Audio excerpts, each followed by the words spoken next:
folklorist, a writer, and a lady, and a mother. Therefore, you can see how the sentiments will be flowing.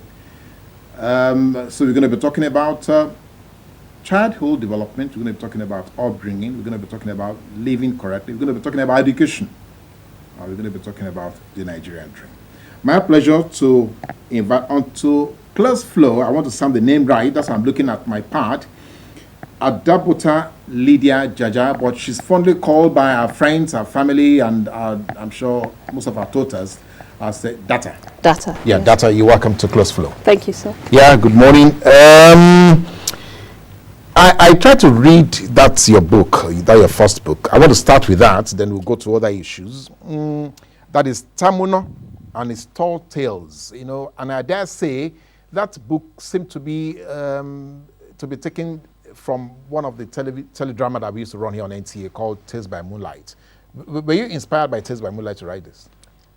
Indeed, Tales by Moonlight definitely, made a lot of impression growing up, and I always have loved, listening to stories, and I always like to tell stories myself.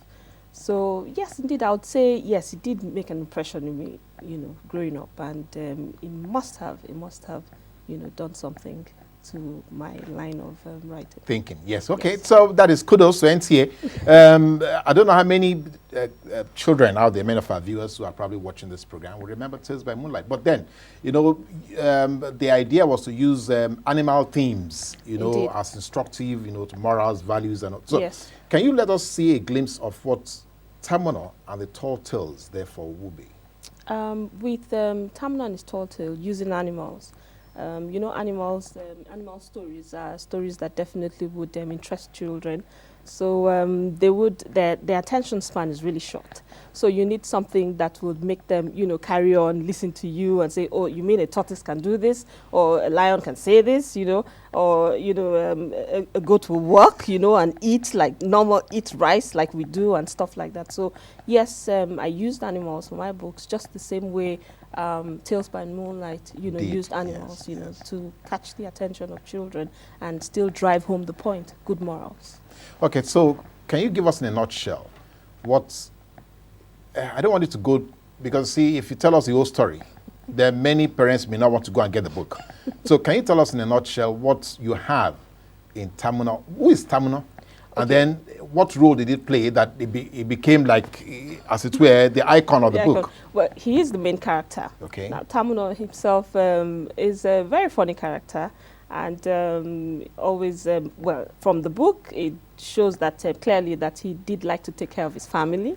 And, was very protective. He, was living away from where the villagers were living, really far away from where they were living, which means he liked his space. And he, of course, ultimately didn't want to share, all that he had with him. And one so thing led to the the other, positive and the negative side, so exposing children to all kinds of characters, which they sometimes eventually meet as they grow up. So some of the other characters that we have there, like depicted by? Some of the other characters we have? Tigers, rabbits, the hare, the lion, the king, and there were a few monkeys, here and there.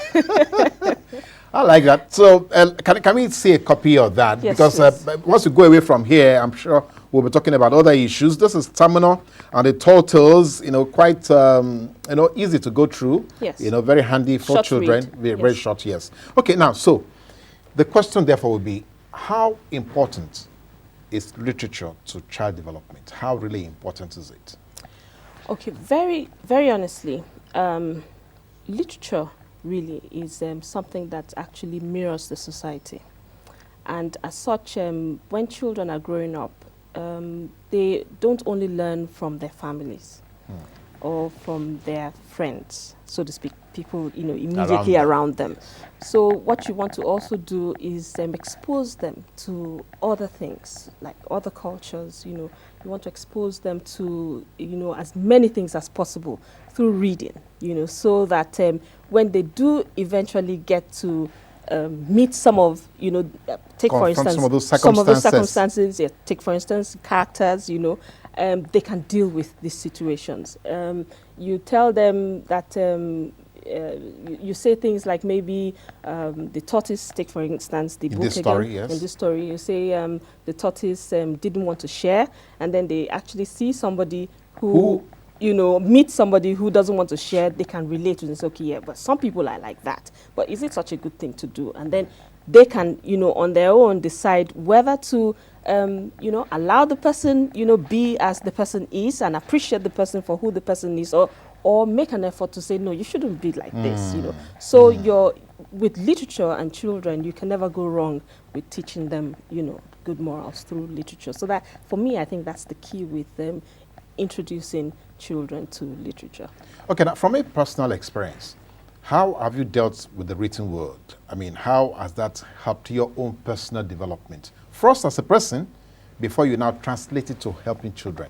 Can you give us a glimpse from your own life as you grew up and how, you know, written word? Yes, I understand. Well, very honestly, I didn't just start writing.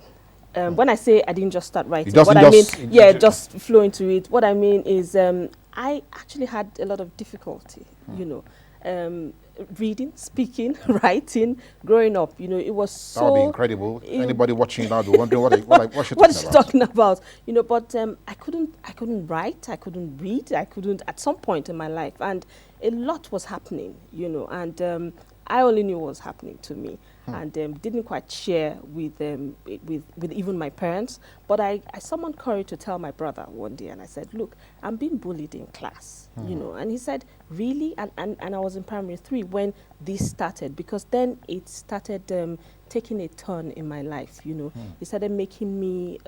lose self-confidence? You know, lose self-confidence. Self-esteem? Self-esteem, all kinds of things happening, you know. I wasn't doing well in class, I was falling behind.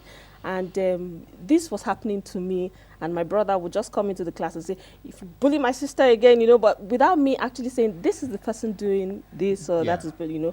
But the truth is, as time went on, you know, with my mother, my of blessed memory, you know, encouraging me to, you know, just keep going on, because it did cause a setback. Friction. Yes, you know, and so I had to really continue to, you know, push myself and continue to push myself to read, and somehow I developed that, you know, ability to write. I think from reading all kinds of books, and I just kept reading and reading and reading, and it helped me, you know. And then I started writing properly, and well, today I have written a book, and I thank God for it.